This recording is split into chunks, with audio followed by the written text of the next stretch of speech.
Hi everyone, how are you all doing? Welcome to another YouTube Common Sense Guy Cat Theory discussion, whatever the fuck it is. It's something that I'm here with a couple of guys with.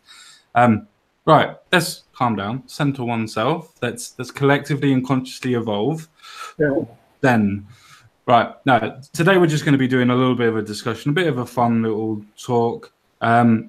It's more of a thought experiment than anything because it's more of a theory and an idea. It's the idea of a conscious evolution or the evolution of one's consciousness or the consciousness of humanity. The reason why I wanted to do this is because I found it very, very interesting because it was bastardized by David Icke, the idea of this. And yes, I use that name. If I say it 2 more times, he might appear, but that's only if we're in a mirror and we're spinning around in the dark room. Bloody Mary, Bloody Mary. Cabbage, cabbage, cabbage. Whoops. No, don't do it. Don't do it. Don't do it. I'm not sending him the link. But that's the purpose that I wanted to really talk to everybody about. So that's what it's going to be. There's not going to be too many stories. There's not going to be any stories actually today. Just going to be a discussion. I'm obviously here, as you already heard, with Jensen Quinn. How you doing, sir? I'm fine, thank you. Hello, everybody. Very well. And how are you today, Mr. Chatterbox, or whatever the fuck you were, Mr. Magic Bollocks? Oh, I'm fine. Thank you very much. We're here today to talk about something that sounds very hippie-ified to me, but thing is common sense always comes up with the crackers, doesn't it? Eh? Oh, yeah. Oh, yeah. I try. I mean, after all, we need to talk about aliens as well. No, I'm joking. Yeah. We don't. Oh, yeah. I'm joking. We don't. We don't. Not today. Not today. Yeah. Maybe on a Patreon-only stream. Just get that plug in there very quick. I've got lots I could say about them. Yeah, exactly. We call them zombies, and Mr. Quinn calls them lunch. Exactly. Well, that's only because he is a zombie. That is true. No. There's only part of him is zombie, and that's his stomach. Yes, very much so. Very much so. He needs the antacid to be able to digest and cannibalize people properly. It's like some kind of running joke, except I actually know he's not lying. I know. I don't believe he's not lying either. After all, he is a necromancer. This is true. A necromancer. I don't think I even want to know. You never said that last night. You was enjoying it. What are you talking about? I was just having a random wank. That means nothing. Oh, okay. But did you happen to look in his direction to make eye contact when you were finishing? Certainly not. I had my eyes closed and I was thinking about whatever I wanted to. So why was it Jensen Quinn that you were thinking about? I wasn't thinking about. I was thinking about another Quinn actually. No, she left Discord because there's too many rules. I know. She was a bit hairier than I expected her to be, but that's your imagination for you.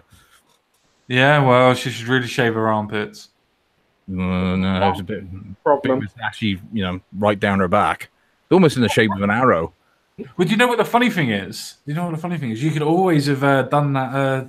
What do you call it? The actual proper waxing that you can do. That will really turn her on because she's into a bit of BDSM, isn't she? That is true. The problem is you'd have seen the tattoo she's got just above her ass saying free entry this way. What is that? Upwards or downward? Actually, no, I don't care. You don't actually want to know that, dude. Trust me. He's To be saying fair, he's I'm not surprised interested. you actually know it. He's saying he's not interested. You wait till after. He'll be begging you for a photograph. Yeah, please, give me a photograph. I need it. That's it. We're going to get memes to clip that bit. You're in trouble now. Yeah. Sorry, Semantic made an actual really good point. It is an idea of collective evolution and it's an idea of conscious evolution. It's kind of the same thing, but it is the idea of a collective conscious evolution, as in the conscious actually evolves as a collective, as everybody that's in a particular area uses their singular conscious. Sorry, get there. To be able to evolve and understand things very, very rapidly, rather than it being a slow process and nobody understanding. So it's kind of the same thing, but yeah. Anyway, well, as you can see, I really like this idea and this topic. It's one of my favorite ideas and things, really. To be fair, the reason why I like it so much It's simply because it explains quite a lot on how differences from different cultures have either stayed exactly the same or have been able to completely and utterly advance themselves very, very quickly. As in, the more people that you have in a particular area, the quicker generally they seem to advance. But if you have more of a sparse, cut off people that don't seem to trade with other people, they seem to stay where they are. And I think that's the process of conscious and collective evolution. The more that we actually talk and trade and interact with people, the more that we're actually able to move forward. And this can be done as it is, as in trade and be able to talk collectively. But does that information that we store while we're alive pass over into our DNA and transfer over into our next generation? As in, is that the conscious evolution that we're talking about? Or is it something, as David Icke would say, where it goes off as your spirit and goes into a particular ball in the other world and it stays there, and then you come back out, and the more that goes into it, yeah, I don't really care about that aspect. Yeah, that does sound like some serious horseshit. I know what they're trying to imply. It's almost like you know, with animals and instinct, which is that they say that sometimes their parents or grandparents can learn a new skill, and apparently the offspring know it straight away. So the idea being is that the intelligence carries on through the DNA or something. Yes, that's it. By Joe, I think he's got it. Yes. I must admit, I've just been reading up on it a little bit, but did it make me sound intelligent for a sec? It did, yes. It's almost common sense, guy. Hey, mate, sometimes it's better just to go in blind and then feel your way through it. And then, did that sound convincing? Yeah, that'll pass for intelligence. Yeah, but is that part of a conscious evolution that you just had? Oh, I don't know. I'll have to ask my pets, you know, because you know, when they pass on their genes to the next one, you know, will they know the same thing, which is how to wake me up at 4 a.m. just to tell me their, you know, bowl needs to be refilled, and the same way that their parents did. Is this something that you know, that it's passed on to the genes, or is it just I've bought awkward animals? Actually, I believe you. It does come through the genes. My cat was very much the same. And when I got a new one, it was doing the same goddamn things. So I'm telling you, they learn. Yeah, but that's the process, isn't it? I mean, Ain't Jack has made a quite good comment in there, which is it just to transfer ideas and nothing to do with genetics? If it was genetics, then I would have more in common with Americans of Korean heritage. But does that mean that you would actually have more in common with the Americans if you're talking about genetics, which you may well do, rather than having more in common with Koreans, depending on where you were born and where it goes from? But I'd wanted to pose a quick question to everybody. There is a bird that is actually in China, a magpie, believe it or not, that has somehow learned how to drop a nut into the middle of the road so a car can run over it and they can collect it, without them actually being able to show any other birds how this has happened. The birds that were the offspring of these birds picked it up in an instant. They did it almost straight away after a couple of attempts. Is that a sign of a conscious evolution, or is that a sign of passing the information on to the next generation? Well, I can actually have a point on that one. Eagles actually learned how to get access to tortoises by flying up and dropping them on rocks. So technically, it's just another evolution from that point, really. Yeah, but that's what I'm trying to say.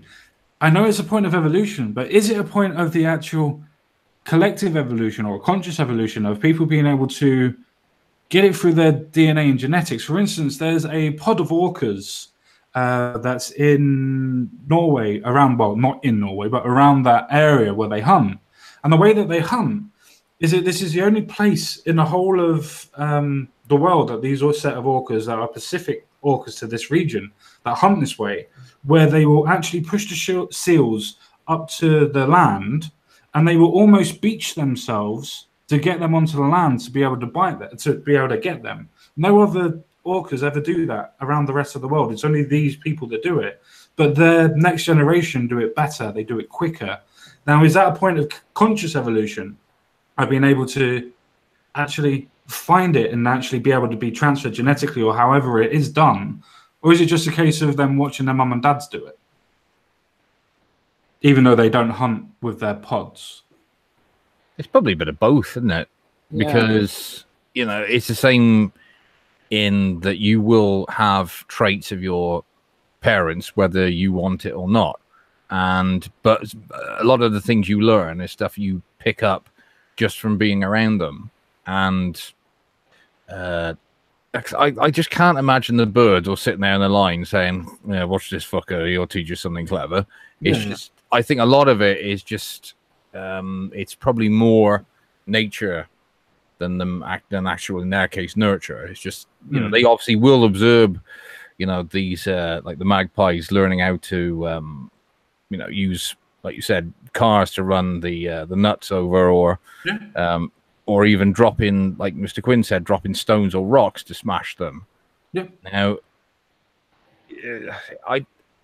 I think it must be, there must be some, you know, the young observing their parents, but I do think there probably is something in that, you know, the genetics, you know, and also because animals haven't yet discovered the joys of communism, so they still live very much on meritocracy.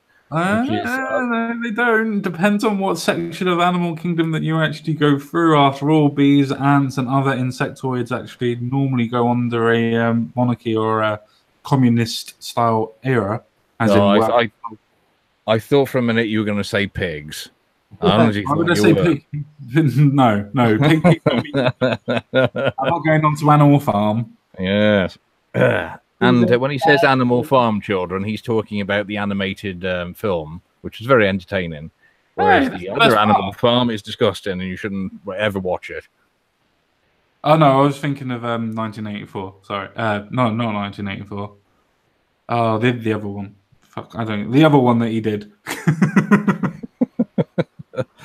But yeah, I would say it's probably, you know, genes being passed on in some respects with just acquired knowledge, because it would, to me, it would make more sense than just the chick sticking their head out of the nest and saying, "Oh, look at that, mum and dad. That's a clever idea."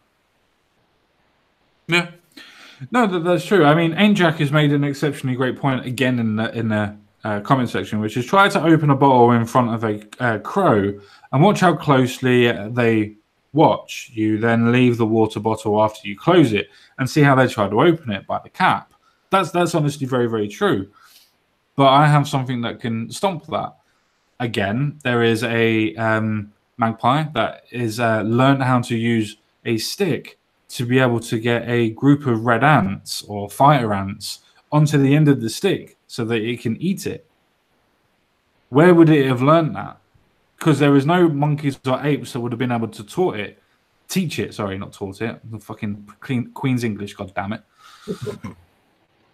I would not have been able to teach itself, and wouldn't have been able to teach other crows or other magpies how to do it. But yet, it taught itself how to do this. Well, and that's amazing to me. As a side point, back in the day when milk bottles were actually a thing, the blue tits had actually learnt to rip open the silver foil at the top to get to the cream. Did you hear about that? Yes, no, I have heard about that. The same thing with what is it, blue jays that try to actually get what do they call it, silvers and things like that, where they actually go into the houses and actually can open jewelry boxes once they've watched you actually do it. You can actually open the actual boxes and everything else of that and actually go into your house to collect it. Same as raccoons. Raccoons also collect things like that when they are nesting. Well, I don't know if I've ever mentioned it before. Probably have privately to Common Sense. I cannot stand my neighbour. She's a revolting, arrogant, fat-ass cow bitch. You've never mentioned it. I don't know. Never mentioned it. And she's recently had her patio redone, and like a lot of these modern single women do, they put these those silver candle holders around the edge of their garden. Sort of like they kind of think it supposedly stops their happiness escaping or some fucking Ven Shui shit. And because we live next to an open field, we do get a lot of magpies visit our houses, and the magpies one by one have been stealing these fucking these candle holders. And I think she had one left when I saw one nick it last week. Knowing your neighbour, I would have took a picture and gone, I see the robbers have got back to you. When you know that nature doesn't even like the shit that you pull out, you know you're doing it wrong. She wouldn't chase them, mate. It would burn off too many calories. Yeah, fair enough. That's fair enough. I do like this topic. Not simply because it's a process of maybe it is true, maybe it isn't true. I'm not 100% sure either way on it, to be fair. I've just find it very interesting of the nature and nurture argument. We see this in the idea of it from teaching our own children. We have it in sociology, for instance. We also have it in psychology. It's actually a proper science. So when we say nature, is that what the child inherently learns as a conscious evolution?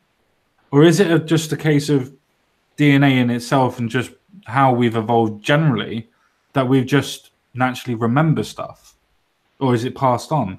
I find this topic very, very interesting because as Semitic, or Esmatic, sorry, as already said, this topic is very, very dangerous. For simple reasons, you can teach inherently learnt behavior. And if anybody watched my video for today, if you were teaching communism from the 80s all the way through very, very slowly, eventually, say 10, 20 years' time, it comes to the point of it's a learnt ideology to where more people would actually say, oh, it's going to work. I find that type of thing very, very interesting. I see what you did there. It was the this all feeds back into your normal repartee common sense, which is it's kind of like a subtle programming in a certain way. Yes, indeed. Yeah. Yes. I mean, I can't say I've noticed myself. I've never known anybody in university campuses who love capitalism so much. I've not noticed it either, to be fair. Especially in the college that I did last year, where literally every 4 feet there's a poster going, diversity is our strength. I've never ever seen anybody go about be so happy about capitalism. Yeah. Well, they should love capitalism then, because it's one of the greatest ways of creating diversity. You've got some people are incredibly rich and some people are incredibly poor. Yeah. Where, of course, with communism, you do get uniformity because everybody's poor. Yeah, not everybody. There's still the oligarchs, but yes, collectively, generally, they're I know what you're saying. Sorry, I didn't want to give the game away so early in the evening. Sorry, everybody. Yeah. But that's what I was trying to get at for the collective evolution. If people knew how it works, as in genetics and everything else like that. I mean, again, Jack made an excellent point. I gained my mathematical abilities genetically from my parents and heritage. But what happens if you take that away from yourself and it then comes to a point of political ideology or the ideology of, I don't know, say Nazism or anything? Say that that's what people want to inbred and impregnate into your head. Is that a way of actually being able to use collective or conscious evolution to the benefit of people? What about changing it to a point of the idea of the Illuminati, for instance? The idea of putting the information just enough in front of you for people to go, yeah, it's true, and then not to care about it. The idea of dangling that carrot in front of you as an ideology that's there, and collectively people telling you, yeah, it's not true, for you to only look into it. I find all of this very, very interesting, how the evolution itself is, as we quite rightly just said, nature and nurture. So with nature, it's a case of he has, Ain't Jack using him as a point again, inheriting his mathematical abilities genetically, but he had to learn how to do the maths. I find it very, very interesting that we've already accepted, even with people that are skeptical, that it can come through genetics. if you're good at something or not. So does that not mean that conscious evolution is a thing, but it's just through genetics rather than a conscious big brain that David Icke would mention and Matic wanted me to use? I mean, I get what he's saying, which is he could be taught maths, but if he hasn't actually got the good genetics from his parents to be able to absorb it and be good at working out mathematical equations and syllabus reasonably well, then you can be taught it all you want, you'll still be crap at it. So yeah, I get that. It's basically he's got the sort of the foundation in place. He just now needs to be taught how to use it. No, I completely not agree. A lot again, Anjak has just said knowledge isn't genetics, ability is genetics. True, but is not IQ a part of genetics? So if you have generally a lot of people in your heritage that have high IQs, generally you are more likely to have a higher IQ. Where if you have lower IQs in your genetic history, you are more likely to have lower IQ. So doesn't that naturally mean then that the knowledge is in genetics? It's just the fact that we have to harness it? Well, I suppose you can be a person who's got the most ability in the world ever, but if you aren't actually taught how to use it and harness it, you could end up just being a regular thicko. I suppose it's just that's why I suppose IQ's never been considered the best means of assessing whether somebody's really, really intelligent, because you could be somebody who's just very good at remembering everything you hear and say, and you can use that as a way of making everybody believe you're super intelligent rather than somebody who's just very good at processing information. Yeah, but that's the thing. Everybody's now saying that IQ is flawed, but yeah, it's one of the main ways that we identify if people are intelligent or not. It's done in psychology, it's done in sociology, it's also done in universities. It is an actual proper way of determining if somebody is intelligent or not, as in we use the IQ points. So for people to say, oh, IQ is flawed, I agree with you, it's flawed. And yes, different people are going to have different IQs. I was using it as a point of a metric, as a comparison, to be able to say to people that if you have high IQs or high intelligence in your genetic heritage, you are likely, not always guaranteed, but are likely to be of a higher intelligence. That is due to your genetics. That is to do with a conscious evolution, because it's in your genetic code, it's in your genetic information. That's what I'm trying to explain with this idea of collective evolution or conscious evolution. That is it to do with genetics, as in one has to get their IQ up to a certain point in the first place to actually be able to absorb the information or then make it easier for the next generation? Is it something like that happens, or is it just a case of you're smart, you're not? That's what the conversation is about anyway. It's just those little aspects, the things that change. And it is more of the case of, it is more of the case of if you have more intelligent people around you in general, you are more likely to become intelligent. Where if you have high genetics in, say, sub-Saharan Africa, for instance, or India that doesn't have a decent school section, or other forms of Middle East that have a more form of a religious sect and religious culture, then generally you're not as likely to have as a high IQ or be intelligent enough as, say, some of the westernized cultures. That's not to say that they're not intelligent in other ways, but it's to do with where they're born, to do with their genetics, to do with their conscious evolution, if you will. I forgot what I was going to say now. It obviously wasn't that intelligent. Why are people not scared about the fact that animals are now learning to use tools? Yes. Just a little point there. Because after all, one of the things that made humanity such a, and I use this term incredibly loosely, success on this planet, the ability to use tools and to pass information on to others. Yes. There's a reason for that, Mr. Quinn, and it's all to do with what's called the precision grip.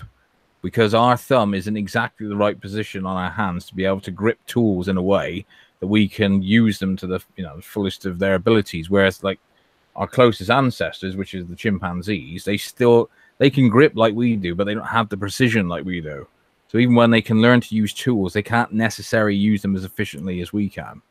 which is the whole point of how we, you know, became so advanced with, you know, using tools and supposedly got smarter and learned things such as language and, you know, other sort of societal ability, should we say. But we also have a tendency to fuck it all up when it's all going well, as you might have noticed recently. Yeah, very much so. I just it's a very, very interesting avenue to go down, but I want to quickly, it will go back to it.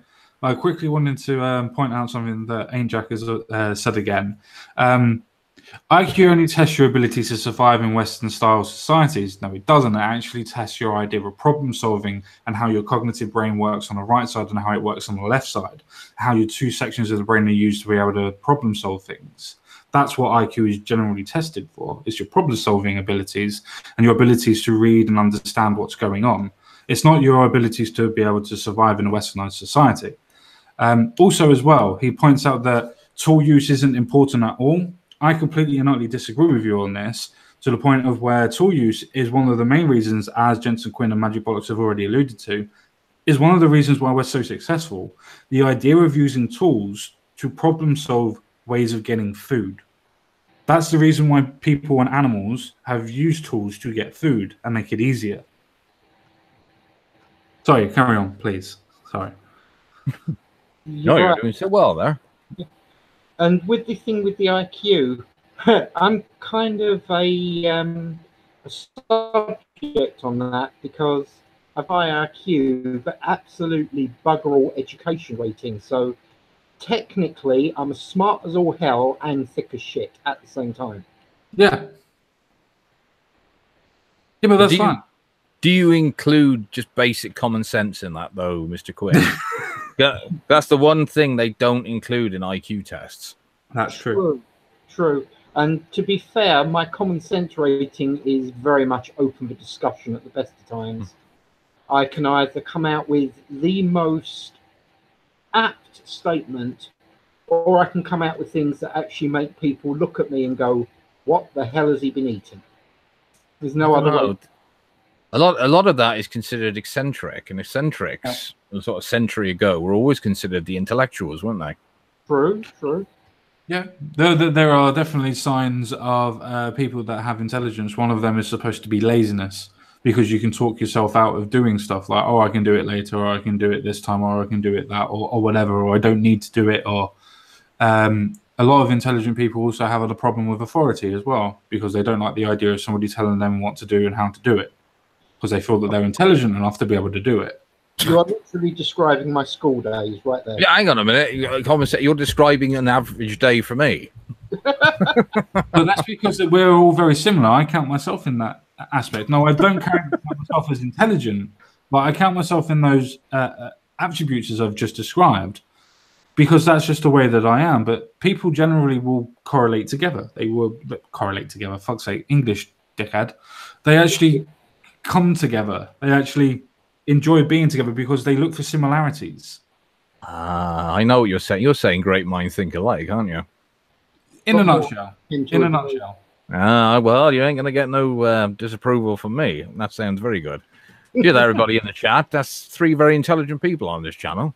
So I do not count myself on this. So I think that that you should all sort of admire our collective intelligence, and also do something intelligent yourself, like donate to Common Sense's Patreon account. Cheers. Hit the like button, people. Come on, there's 9 of you here. Hit the like button. Let's get it going. Don't worry about the like button. Hit the dislike button instead. Let YouTube know that we're horrible people. Yeah.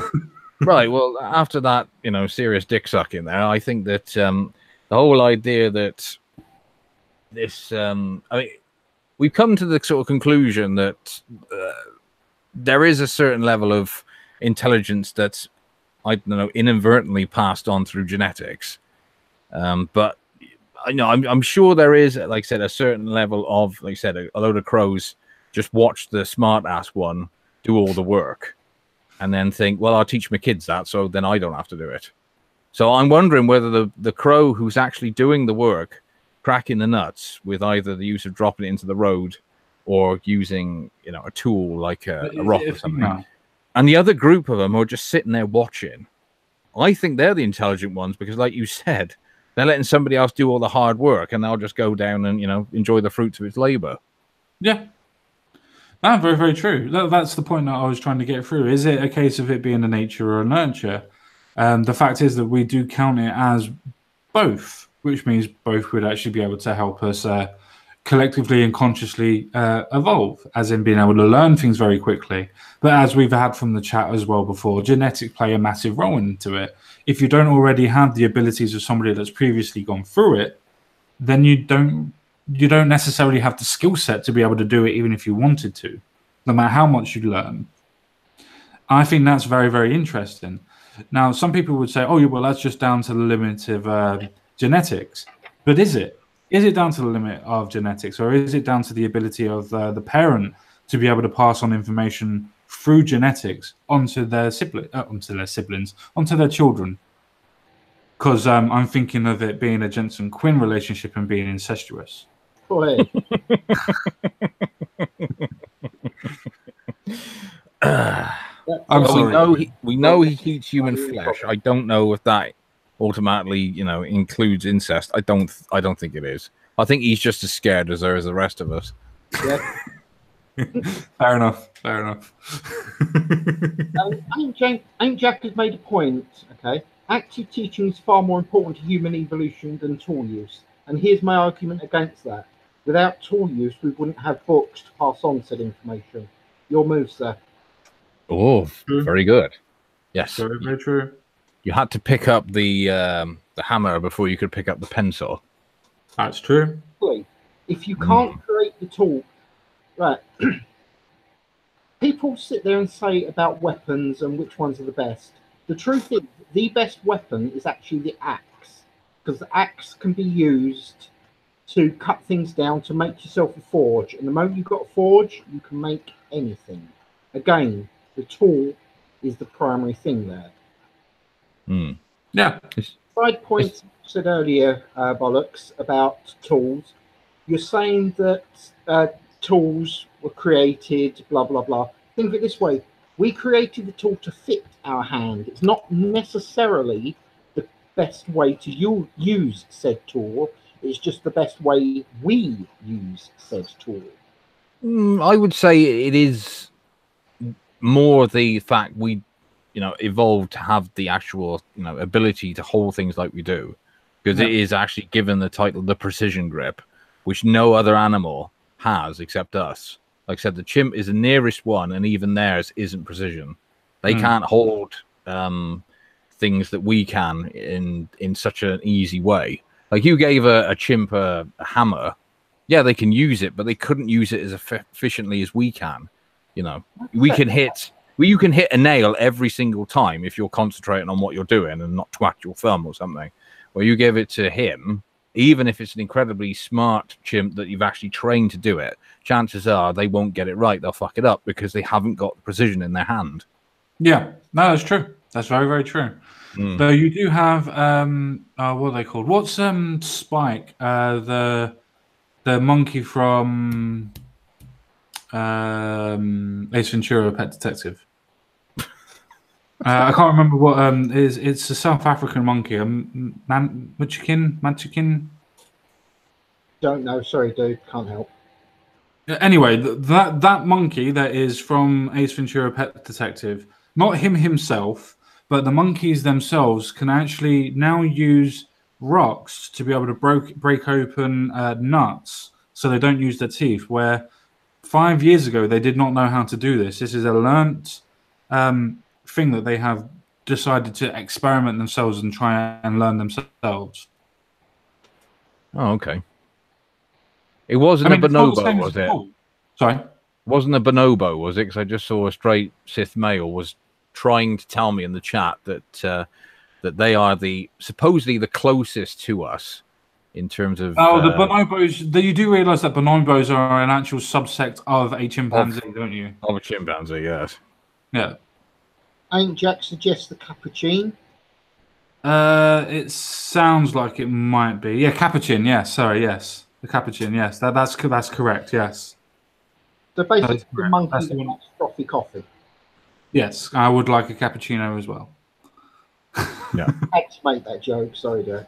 No, it's fine. That's what it's for. I would say they're close enough to us, because I know the chimp was it 98.6 or something % identical to us, and yet it isn't close enough because Mr. Quinn won't eat them yet. Not yet. No. He doesn't like bush baby. Let's get through first. Yeah, he's anything that takes longer to shave than his sister, he's not interested in. Oh dear, that leaves every animal out of the way then. I'm hoping. She's going to watch this at some point, and I'm going to get a couple of messages, I'm sure. No, I was hoping she was like listening or in the background. I just wanted to see if I could trigger her enough to actually hear her shout or something, but she's probably not. Nah. Why would she come to a stream like ours? Well, that's true. Yeah. Turtles. That's the problem. We need more conversations about turtles. That should do it. No, we're not talking about. She found out Common Sense is now enforcing rules on his stream, so she's not interested. Ah, that's what it is. Never enforced any rules on the stream. Just don't keep on hitting fucking free all the time, otherwise you'll get banned. I don't know what you're talking about. Asthmatic, just to actually get back to the point that we were going on. No, I did not know fish could pick oranges. I did not know that. So if that's true, I did not know that at all. What? Fish can pick oranges? I'm not sure that's true, but if it is true, I did not know that. No. Well, fish that work for Tropicana or something. Actually, if anything, Magic Bollock should agree with me on this. We all know Billy the Fish. I mean, he always has an orange halfway through the football match, doesn't he? Hey, that's very true. Sorry, I didn't even think about Billy. Yeah, no, it's okay, mate. I just like Billy Bass. I like Billy Bass. They're the good old thing. In fact, I think I have one somewhere in the house, but I'm not going to go looking for it. I'm not.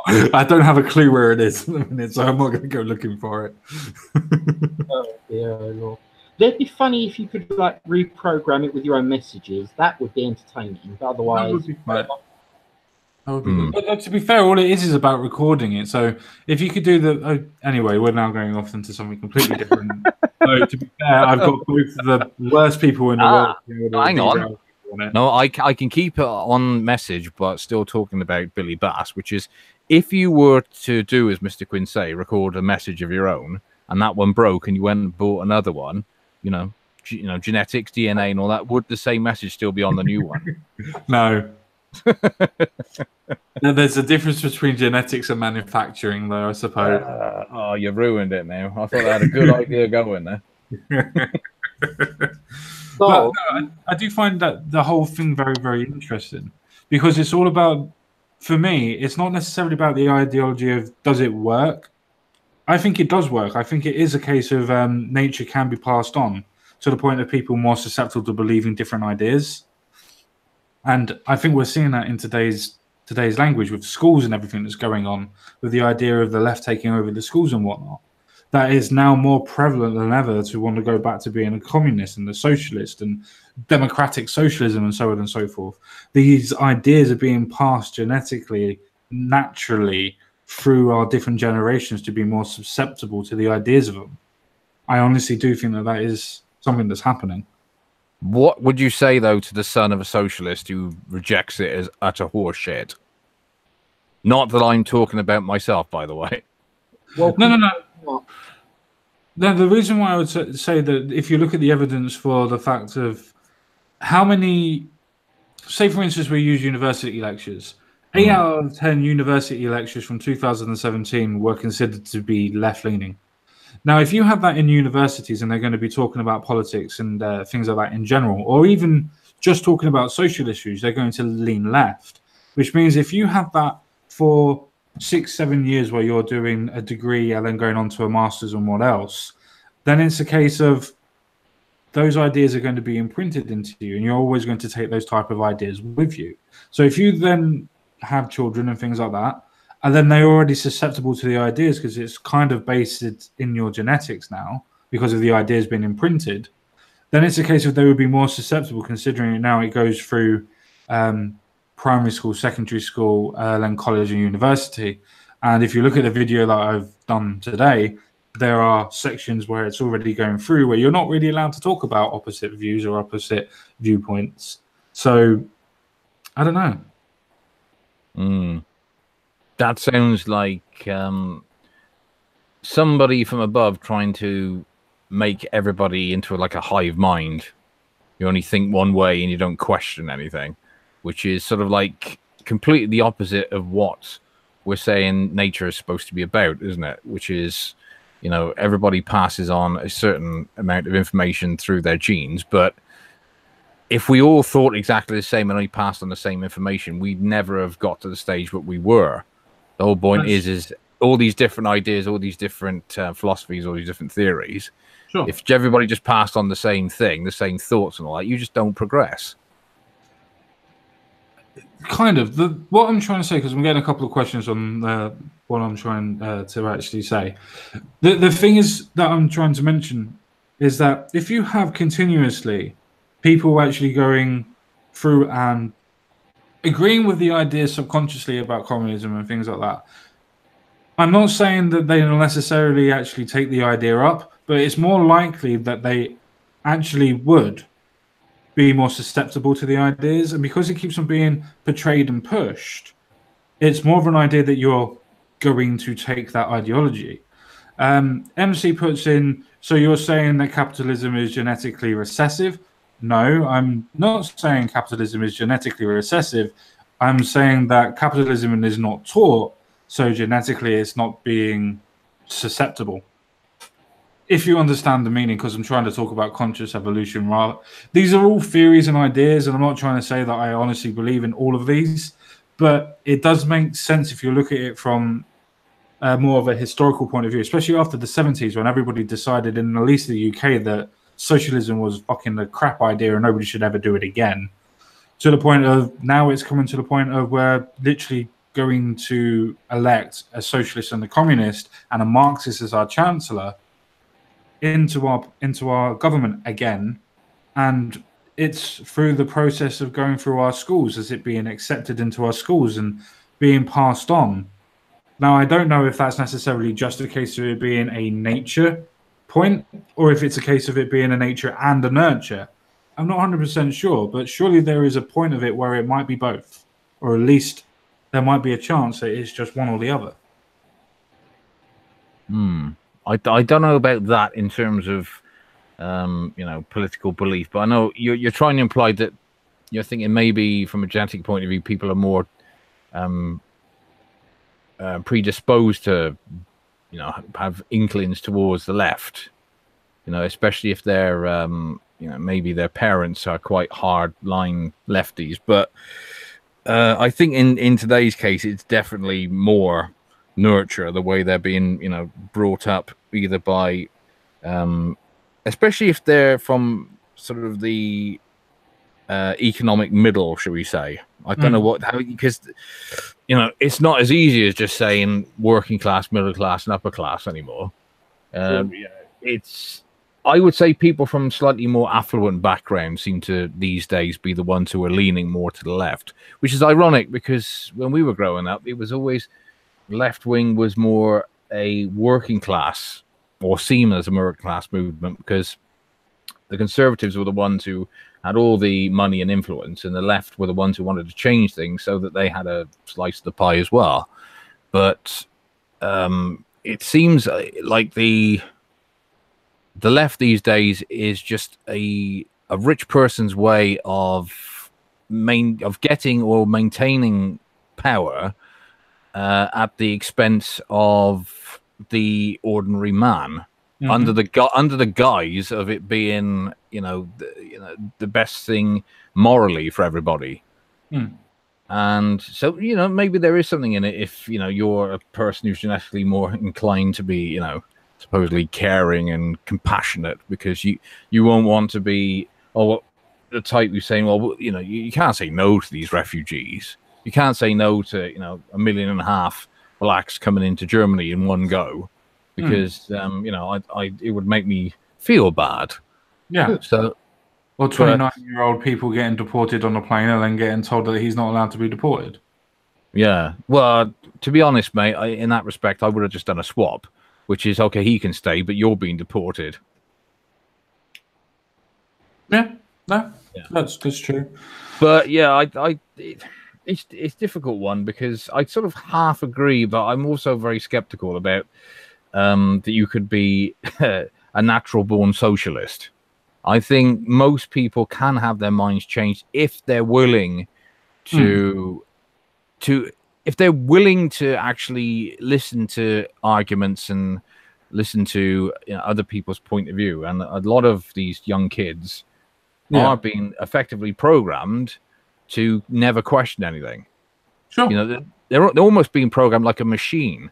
A machine just is programmed by its programmer, and it never questions its programming, does it? No, that's true. That's very, very true.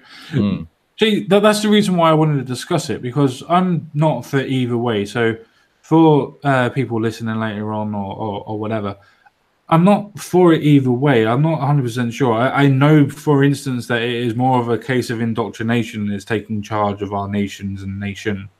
So I know that for a fact. But it's just, I don't know. The idea of a collective or conscious evolution kind of points out to me because of how societies change and how societies they interact and how more and more people talk and how more and more people are. It just seems that collectively they seem to evolve differently to how societies that are left on their own to try and prosper by themselves, or I don't know, if you look at island states, some of them are, as in not island state, but island states, as in some like Samoans and things like that. Their culture and points are still the same as what it was for thousands of years ago. Now, yeah, there are instances when there are westernized cultures on there, but there's some islands off of the coast of Australia, for instance, that don't actually have any form of westernized culture on it whatsoever. In fact, there's still one island in the middle of the Indonesian Sea that is still completely and utterly inhabited by people that are still considered to be cannibals. Now, I know Jensen Quinn would be very interested in going there, but last time that somebody went there, they got chased off by bows and arrows and things like that. And in fact, one person actually thinks that they actually got killed and actually was eaten out there. But my point is, how did the cultures and that all change? How is it a case of just a nurture aspect, or is it a case of both, a nature and nurture? We know that it both exists in psychology and sociology. It's just something that I wanted to try and express with everybody, to try and mull through myself and try and get everybody's ideas on it. Well, I have to say, the basic idea that they're putting forward isn't totally unreasonable. The problem is humanity has the amazing capacity to completely balls up what seems like a perfectly logical set of laws at the moment we get our hands in it.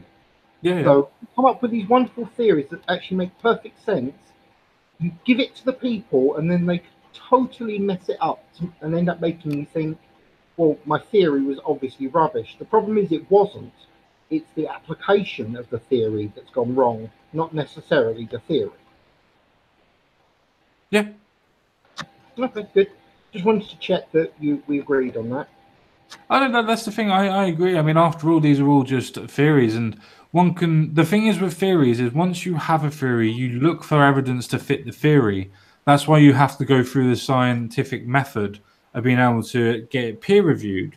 And this is, for me, I suppose, a way of being able to get it peer reviewed, because I consider all of you peers. You're either equal to me or greater than me. At the end of the day, just because I have a channel doesn't make me superior to any fucker. I'm just a normal person. So this is my idea and my theories of being able to get this out here and get it peer reviewed.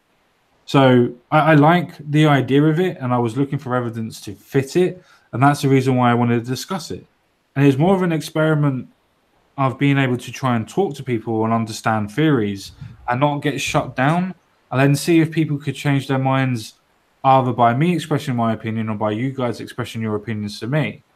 And my opinion is that I think it's more of a case of it being a nurture aspect than a nature aspect. Yes, nature does play a part, but nowhere near as much as a nurture aspect. Well, definitely in humans, definitely, I think. But it's odd that throughout most of the animal kingdom, there is a kind of a natural hierarchy, isn't there? Yes. Like you see it in, I see it out in my garden with my my rabbits. The dad of all the offspring, bastard. He very much is still, even though it's he's obviously the old man. He's only 6 months older than his children, but he is very much the one in charge out there. Yeah. And they all look up to him because my rabbits have somehow separated into 2 sets. One who lives at the top of the garden, one who lives down at the bottom. If they ever meet up, there's a scrap. Sure, I got to keep them separated. Only the old man is the only one who's got the respect that can go to either side. And he, if there's any fights and all that, he is the one who breaks it up. So even in that respect, there's always a leader of some sort. Now, is that tying into the idea that, like MC was saying before, about, there's always this need for certain people or animals even to be led by someone? Yeah. So it goes into this whole idea that, some people are just natural leaders and some people are natural followers. Yeah, no, definitely.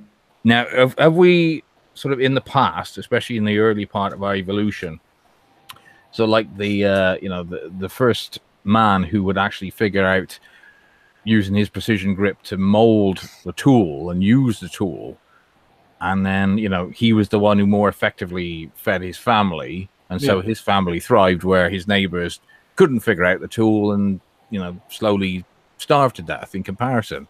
So are these people, the people, the strongest and the best, are they our leaders in respect? Would you consider them to be the leaders?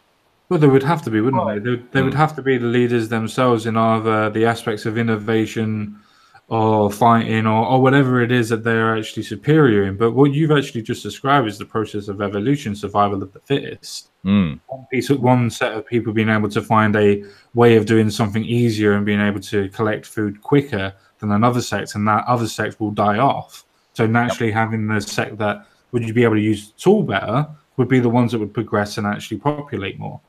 Okay, yep. So this is basically the earliest form of meritocracy in human civilization. Now, do you suppose that a lot of the problems we have nowadays is an abandonment of that, which is we are not allowing the best people to be our leaders. We're not allowing the best people, we're not the equivalent of that person making that tool, wielding that tool and using it to its, fullest ability. That's the kind of person you want leading. Because as I said, the vast majority of people are going to be followers, so you want the best person at the top leading us. Yeah. And I think that's half the problem we've now got with our modern society, is that we've just got loads of people. And again, this feeds back into the thing about communism, or the communism theory, which is that you don't have equality of just opportunity, which we've had for 30, 40 years now. You've got to have this equality of outcome crap, which means people are being put into position of influence, not necessarily power, but influence, just because they're either black or they're a member of the religion of peace, for example, or because they've got a vagina. That is not that person necessarily holding that tool. No, that could be just like that could be the runt of his litter. Yes, in charge of, yeah. Yeah, no, I completely agree. But then you go to the point of the inmates electing the person who runs the asylum, because it's a form of a democracy on that aspect. The thing is with nature, if we're going through a nature point, meritocracy is also a point of competition. So is evolution. What you described at the beginning was the process of an evolutionary trait of using a tool, for instance, to be able to gather things more efficiently. It was a case of being able to work easier than the people that had to work harder. With the idea of meritocracy, it was the best person for the best job. So it's a case of meritocracy. It's a case of the survival of the fittest getting the best job. It was the idea of evolution in, should we say, a more civilized form where people don't necessarily die. We're now losing the forms of evolution. It's why we haven't had any sort of form of evolution for a very long time. So I agree with your premise, but I do have to say that I think the reasons why it's changed is because more people have been made susceptible to the idea of trying to put people with less influence or less survival of the fittest, if you will, into positions that are influencers, as you quite rightly said, due to some aspect of trying to want to protect them, rather than it being a case of the correct leader should be leading us correctly. I mean, I know that a world where complete meritocracy and zero compassion, which is you're either the best or you die out, would be a very, very cruel and difficult world to live in. And and we are compassionate creatures. You know, we do actually care about one another. So, you know, I can see that you could never have that world where it's just completely based on you know, like you said, survival of the fittest anymore. We've sort of evolved beyond that. And again, that's obviously passed on partly through genetics and partly through the way, you know, you teach the next generation. Definitely. So put forward the suggestion that maybe we actually want to think back to our more animalistic days, at least a little bit. Yeah. Because too much caring, it actually takes down from the greater whole. At the end of the day, you've got to actually think for the greater good. I really hate actually using that term. Greater good. Yeah, I know. I really do despise using that term, but in this situation, it applies. You need to find a balance between the heartless and the heartful. That's the difficult part of it. Oh yeah, I think it's something we've been trying to find for millennia. But the thing is, Mr. Quinn, is that as you will find in any society, is that once somebody finds themselves in control, very rarely do they ever want to give it up. I don't think any nobody I think ever gets into power with the intention of relinquishing it. So it's you're going against the idea of proper progress, which is everybody's advancing for the benefit of humanity, or going forward for the lining of pockets of a very small percentage of people. Yeah. So you've got this is the thing when I've tried to talk to people and they'll say things like, oh, why are things the way they are now? And I think a lot of people just want one answer, don't they? Said, oh, it's because of the Rothschilds, or it's because of, you know, fucking Zionism, or it's because of the Illuminati and all that. It's not as simple as that. It's you've got a very sort of corrupt establishment that's doing everything to hold on to power. You've got a lot of people who are, I mean, something I saw MC said in the chat earlier is that people naturally will be lazy if they can be lazy. Of course. And that's exactly the sort of situation you got. Laziness leads to people wanting quick fixes and easy solutions. Yep. And the problem you get, especially in a world that's now 8 billion people, there are no quick fixes, there are no easy solutions. You can go down the compassionate route, which I think they are trying and failing miserably at, or you can do like Mr. Quinn said and just go the full hardline bastard where, you know, oh, we've got too many people on the world, we'll just set up a load of death squads to thin it down. There's we never ever seem to get it right, and again, that's probably because of our programming, where we're not good enough to be that good. We are, we're flawed, and we try our best, but we do get it wrong occasionally. I definitely agree with you on that point. Well, I do really like the idea of when people say, "Oh, there's too many people in the world. There's not enough room anymore." It's like 20% of Africa's land mass is populated by humans. We could use more of Africa. I think only 50 to 60% of the land mass in India is populated. Now, I'm not saying that you go around and you destroy all the forests and everything else like that, but you could quite easily add more people into different areas. Now, I'm not also saying that we should forcibly try to move people. I think one of the best ideas is actually stopping fucking war for a start. That would actually help, and then the displacement of people wouldn't change so much. Because it's actually the displacement of people that actually causes so much problems when it comes to people looking at population. because population is normally carried out by censuses in nations. That's the reason why we need nations. So it comes to the point of what you actually said, the point of meritocracy, where you actually have strong people leading, strong ideas to make sure that we go into proper aspects and proper ways, or ways that are going to actually help us. For instance, when we were competing in World War I and World War II, we made the most technological advances that we've ever made. The same as when we were going through the space race, we made the most technological advances that we've ever made. And then it slowed down. Until obviously 1990s, and then obviously it's increased again. But generally, humanity and people and nature, believe it or not, actually work better when they're in competition with each other. So when humanity is in competition with itself, and the idea of meritocracy is what we've been talking about, or the idea of a collective evolution or conscious evolution or whatever it is, it does form the evolutionary points of we will get better because of it.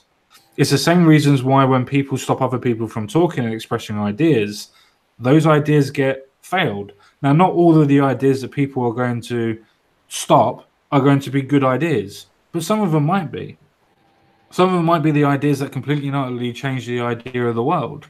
Like, you've got the idea of hydrogen power cells that are going through at the moment to be able to power cars. But a lot of people won't want to push through with it because there's no hydrogen pumps. But they want to push the idea of electric cars, even though the hydrogen cell power cars are actually quicker and actually better and actually less pollutant than the electricity. But that all depends on the idea of actually having competition. If they had competition, we would actually be able to see what is better, rather than people that are spending money or people that are already in power deciding what is better. Because us as humanity can't decide what would actually be better. That's the reason why competition in nature is what actually makes the choices. That's what makes decide what evolutionary route to go. That's the reason why we have so many different animals, so on and so forth, and how different evolutionary traits could have gone. But we're making the decisions. We're going for the path of least resistance, rather than letting nature take its course, having the competition and fight for it. Mate, whenever you defy nature, it has a tendency to come back and kick you in the ass. Yeah. Well, you've only got to look at this. Well, I see it every time I go see my grandparents, both riddled with an illness that nobody even knew about, 50, 60 years ago. And all for the advancement of keeping people alive until the absolute fucking limit of, the human body can withstand. And the thing is that, somebody else said in the chat, and sorry I missed who it was, saying about war is humanity's greatest invention. Oh, it was you, Mr. Quinn. Yep. Yeah.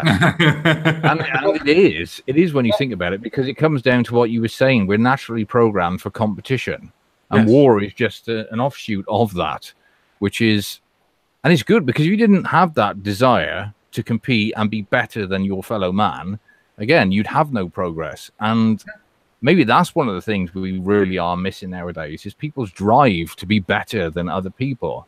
Because, like you said, our society has almost made it too easy to just be mediocre. You can just be average at, school. You can be average in your job. You can just be average as a person, and you participation awards. Yeah, basically, you can come, second to last all your life, and you'll be fine. There's no sort of. There's obviously there is some rewards if you're still willing to work hard for it. That's why I think. That's why I think. Point, though, isn't it, MC? That's the point of Magic Bollocks. Did you just say MC? I did, yes, and I'm sorry. I'm sorry. But that is the point, Magic Bollocks. God, I've never got that angry. that is the point, though. You just literally hit the nail on the fucking head when it comes to humanity, because it comes to the point of people that are getting participation awards. They're not getting the points of actually being told what they need to be better. As in, oh, you can't spell, so you need to go back and fucking learn how to spell, otherwise you're not going to get a job.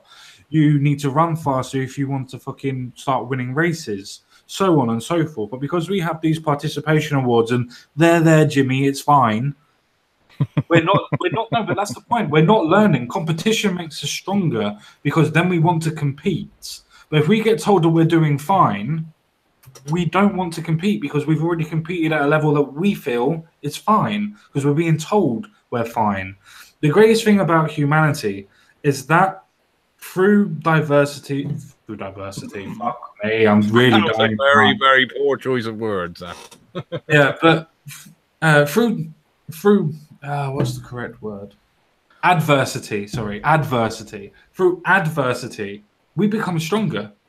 Because if we have to struggle, if we have to fight, we become stronger than what we were before. And that's the same thing as when we were in school. Oh, you have to write lines because you've been naughty and whatever. You then learn not to be fucking naughty.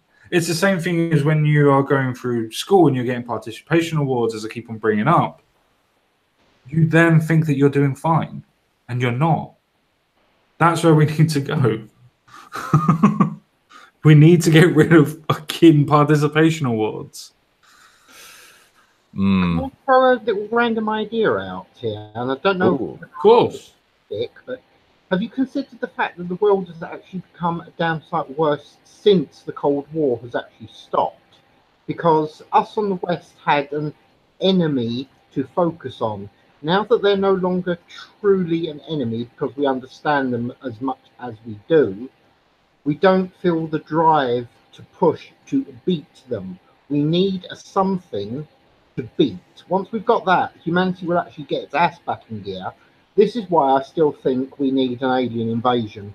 All jokes about aliens aside, whether they be true or false, there is, after all, a whole bunch of conspiracies about whether or not alien invasions that we start to hear about will be true or something created by the government.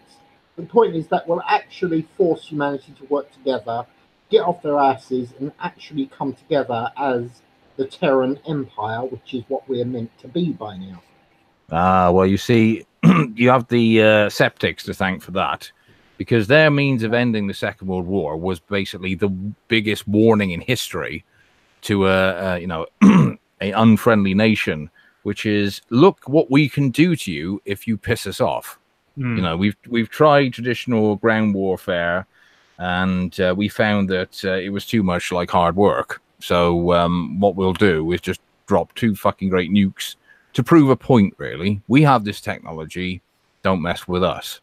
And ever since that day, the whole idea of having a war like the First and Second World War, especially the Second World War, has been off the table. It's just not possible.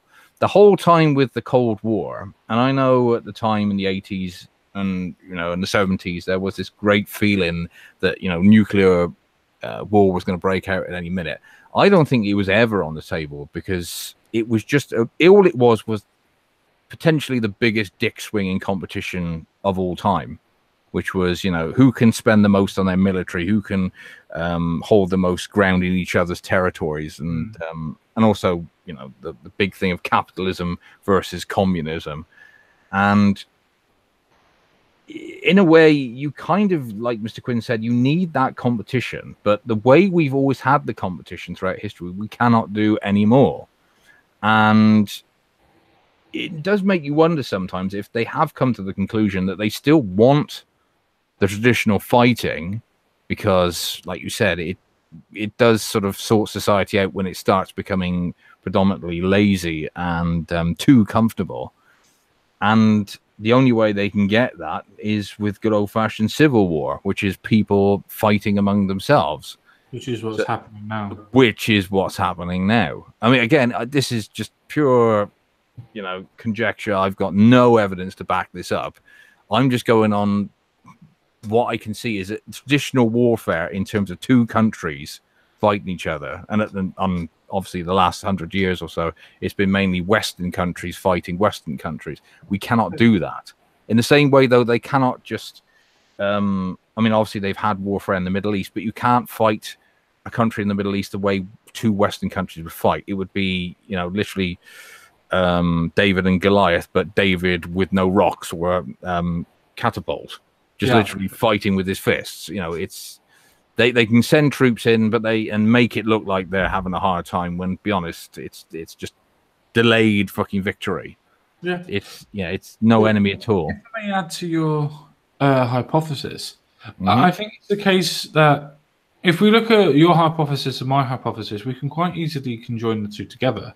As in the idea of humanity looking for something to struggle, trying to fight against. I think humanity in itself always looks for that boogeyman. Always looks for the person in the dark, the big overlord.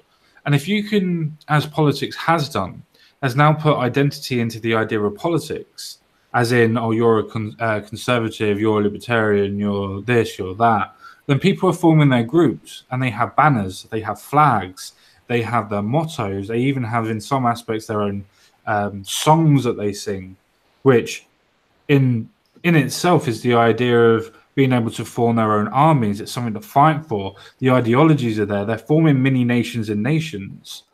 And I think that's the reason why a lot of people are now fighting civil wars in instances, simply because they're looking for something to fight, because the competition is not in trying to survive anymore.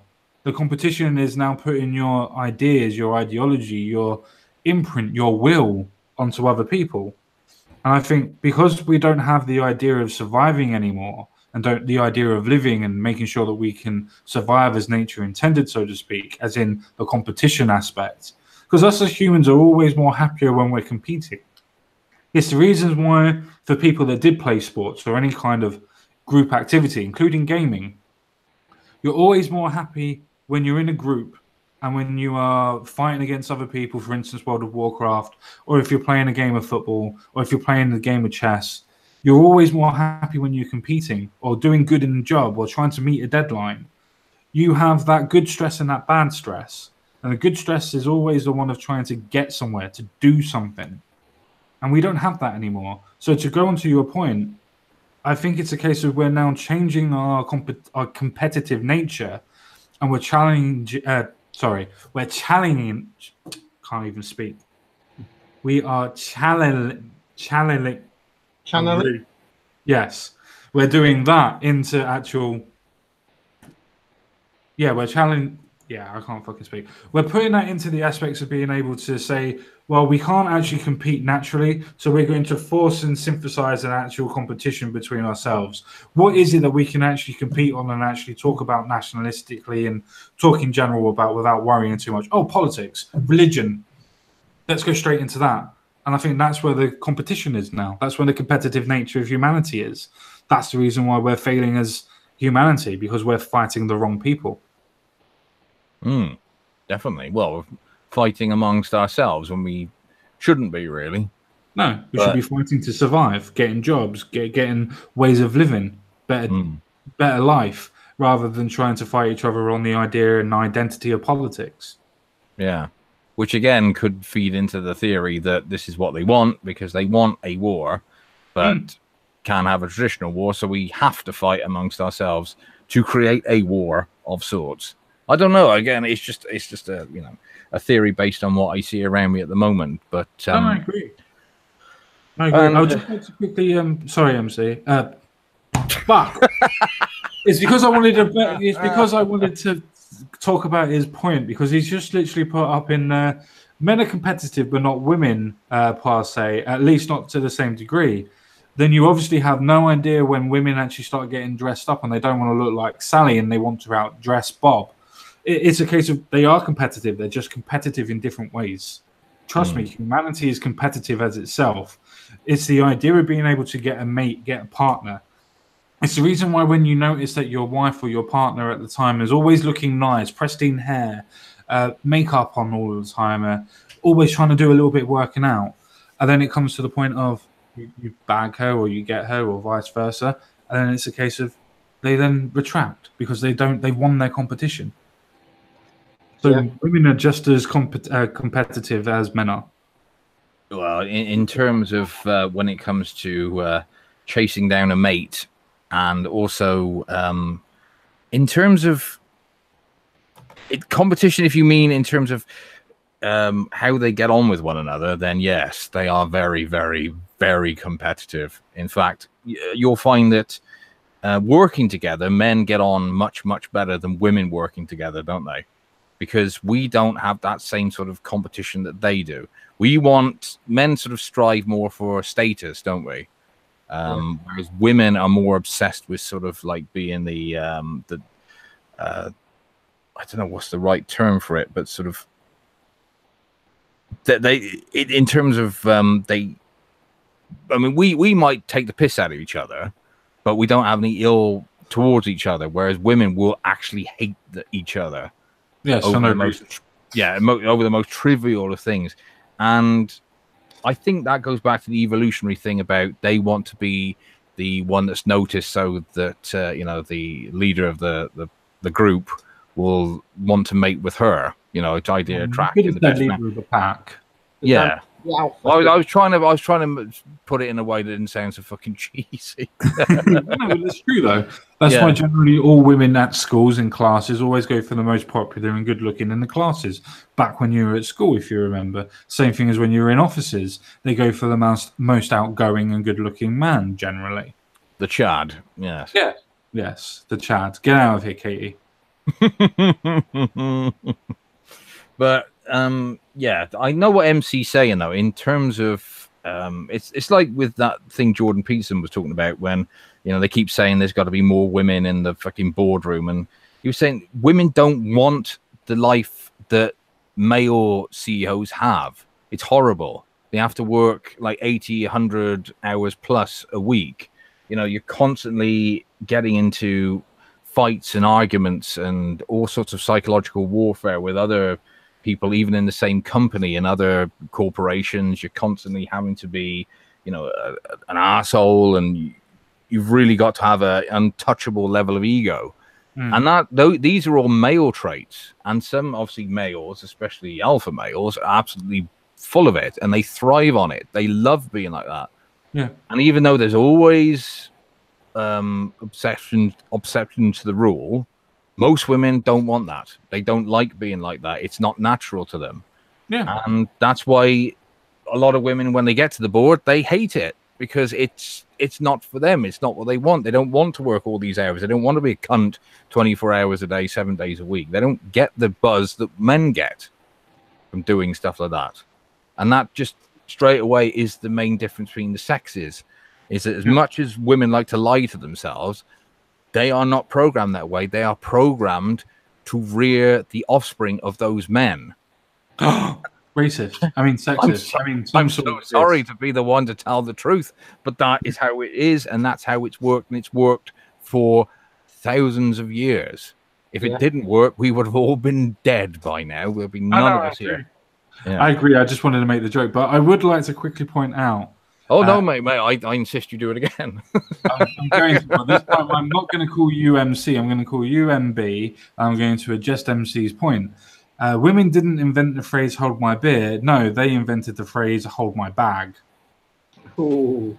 Oh yes, yeah, definitely. I think women were definitely cats in a previous life, weren't they? Well, there is a reason that cats are usually defined as the feminine species, even though obviously you need both genders. What they seem to have a nasal ability that makes cat urine smell nice, because a lot of the old hags who make it to 50 and convince themselves that they don't need a man, their houses absolutely stink of the stuff. I agree, definitely agree with that. But is that not a form of evolution in itself? That the fact that people that would be the cat ladies, so to speak, and go slightly mental and whatnot, is that not a way for people that younger men, for instance, wouldn't be interested in that older woman because they've gone off into their own path and completely deviated from the path, so to speak, where if she didn't, maybe younger men would be more interested, or men of their age, depending on what happens. The reason why I'd say that is because, is that a case of evolutionarily, isn't that where women that go down that path know that they're not going to be picked for themselves because of some other trait, so they defend themselves? No, I'm being honest, because it's not just the fact that the cat lady is smelling of urine and everything else, so that would have been happening when she was 20. There's a reason why she's been on her own for however long, or is on her own now. And generally it's because of the trait, probably something where she's more self-centered or selfish, or some trait that normally leads her that way. So then does it not evolve into making it worse for her because she then feels that she has to compensate for it? Oh, definitely. It's the bitterness and bile, and they don't really understand what is causing it. But I mean, we know it's because they have ignored their biology. They've convinced themselves from an ideology, which of course is not something from nature. It's something that man has just made up, and they've bought into it. The same shit that they still tell women these days, the old "you can have it all" crap, that you can have this fabulous career, you could be a CEO of a multinational, and yet you can still be a full-time mother, and you can still be a wife, and everything you can have, because there's still plenty of time in the day for all that shit. And you'll have the sort of the women who get to about 30, 35 and panic, and then obviously have a baby with an inappropriate husband that she quickly marries, and then it all falls apart. And again, I'm describing my neighbor, so I've got to stop that. Or you end up with this cat lady who won't deviate from what she believes is right. She's bought into this ideology, and then they get to, like you said, about 50 or 60. And a bit like that college professor that actually got banned off Twitter. I was reading some of her ramblings. You can tell she's just fucking a vile human being, because she's angry and she doesn't really get why. It's because it's her body is revolting against the brain. Yep. Because you've not done what you were put on this planet to do. You've tried to be something that you're not. And now I'm going to fuck you up. Yep. And yeah, it's sad that we've put ourselves into this situation. And again, it goes back to what I said earlier. The more you mess with nature, the more you ignore it, the more it'll fuck you up. True. Just to let you know, Magic Bollocks, that it is now 10:30. So do you want to do last words, and would you like to go first, or would you like Jensen Quinn to go first? Oh, Mr. Quinn may go first if he wants to. Yeah, sure. My last words, even though I'm not yet quite leaving, is this. Humanity needs to pull its head out of its collective ass, understand what is going wrong with this world, and actually work to fix it. Otherwise, we are going to head towards a Mad Max dystopian society damn sight quicker than people actually think they are. All these people think that we're heading towards some sort of utopia. They're insane. We're not. We'll be lucky if humanity is still around in 100 years. And that's my last words. Yeah, Mr. Quinn sort of stolen my thunder a little bit there, and that's exactly what I was going to say, which is we've put ourselves into a precarious situation, which is we've sort of forgotten how we got to where we are, and making people ashamed of the successes of either our culture's history just because we happen to be white, or because a part of our history in supposedly involved slavery, like every other fucking race hasn't been involved in it in some form or another. No civilization is perfect. Every human being that's ever lived has fucked up in some form or another. And as Mr. Quinn said, utopia doesn't exist. There's no such place. Even, I think, to a certain extent, certain Christians don't think that heaven is this perfect paradise that it's supposed to be. Even that's flawed. So if people think that if heaven is not perfect, how can you believe that we can have this place on this planet that everything's wonderful and everybody's happy and everybody's totally fulfilled and gets everything they want? It's bullshit. You just have to accept your lot, in the same way that, as Common Sense was saying earlier, the way that everybody's now being rewarded when they're a child. Little Timmy comes in last in the 100 meters and he's still given a fucking medal. No, you have to learn. One of the most important lessons you have to learn when you're younger is that the very high possibility you're just going to be another average person with average intelligence, average ability, and you'll have an average life. You won't leave much of a mark on this planet except from the few people who knew you and gave a shit about you. That's just the way things are. And as soon as you can accept that and just get on with your life and try to make it as best for yourself and those around you as you can, everything will be so much easier. But no, everybody wants to be, this great fucking hero, wants to be some kind of champion of causes and all that, and all it just makes you out to be is a dickhead, an attention-seeking dickhead. So pack it in, the fucking lot of you. And with that, I will bid you all farewell as I have to go and do my chores and go to bed. Thank you for inviting me on Common Sense. It's been a pleasure as always. No worry, my friend. It's a pleasure having you on, and a great final word as always. Thank you very much, sir. Nice to see you, mate. Yeah. I'm actually going to be ending the stream after I've given my final word, because my missus is looking at me through the door telling me that I need to go to bed as well. So I feel that it's only fair. So with my final word, I just wanted to put up the point of what the whole discussion was to begin with. And that was the idea of a collective evolution or a conscious evolution. Now, at the beginning, I wasn't sure if it was to do with nature or nurture. I think it has a comparison of doing with both. I think it has more to do now with the idea of the nurturing of it. And I think the idea of the nurturing is the reasons why we're not evolving.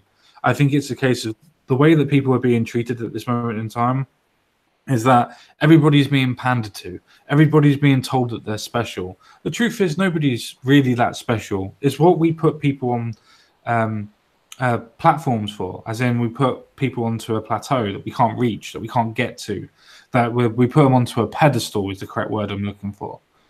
The same thing is what we do for celebrities. The same thing is what we do for people that are infamous, famous, if you will. These are the things that we should not be doing as an evolutionary point. These are things that we should not be doing if we want to actually be competitive. We should not be putting people onto pedestals to be able to decide what our future is going to be. At the end of the day, Taylor Swift is somebody that you probably want to really bang. But for the idea of actually taking her points on a political aspect, it's fucking ridiculous. Nobody would really listen to what her political points are. I don't think that she's educated enough into the matter. Yeah, she has an opinion, fair enough. But because we put these people onto pedestals, we think that they're good enough to be able to lead us because we put them on pedestals. Now, for people that are great at singing, fair enough. Great at singing doesn't mean we should follow them as leaders, though. I think we conflate people that have influence and power. We naturally put them as leaders, or people portray them to be leaders, and they're not. They're just normal people, the same as us. The people are people that are strong, the people that are being able to make decisions rather than just repeat rhetoric. They can assess situations and decide what work is supposed to be doing. The only way that you can be able to do that is by competition, is by having an adversary, is by having something to fight for, fight against. And no, that doesn't mean that we have the idea of fighting each other for the ideas of politics either, but it's still the case that we are now going into the case of fighting for politics, where there are civil wars breaking out in different places. I think of Oregon at this point in time, where people are literally fighting on the streets because of people nicking mega hats and things like that. These are all excuses for people to be able to fight each other because of political reasons, of wearing the wrong clothes, as wearing the wrong thing or saying the wrong thing. These are all sleight of hand reasons to be able to start a proxy war, as we're well known for doing now, especially in the West. These are my thoughts anyway, and I think that it's more of a case of identity politics is going to a new level where, because we put identity to politics, we're now putting personality to politics. And now we're putting personality politics, and the left and the right are fighting each other or losing to each other. It's a case of now people are not able to deal with the competition. They don't know how to shape in their arguments. So they're now either fighting in the streets to try and defend the indefensible, or they are just shutting people down and not being able to talk to people. They are limiting the speech to be able to have those battles verbally. So the only thing that's left is physical. And I don't think people realize that that's where this is going. The more that you push on these politics to be able to do it this way, the more that we're going to have more physical interactions. Sorry, my brain's all over the place at the minute today. I'm a little bit tired. But those are my points. That's what I think anyway. And that's the reason why I wanted to do this stream on an idea of collective evolution or conscious evolution, because I think it's a process that has been happening for a long time. And now I'm more of the idea that it's a nurture point than a nature point, but it's still happening. It's still going on. And it's getting worse. So with that being said, guys, thank you very much for taking the time to watch this video, this live stream, everything else like that. Don't forget to sub, don't forget to like, and don't forget to share as much as possible. I bid you farewell. I bid you adieu, and I'll speak to you all again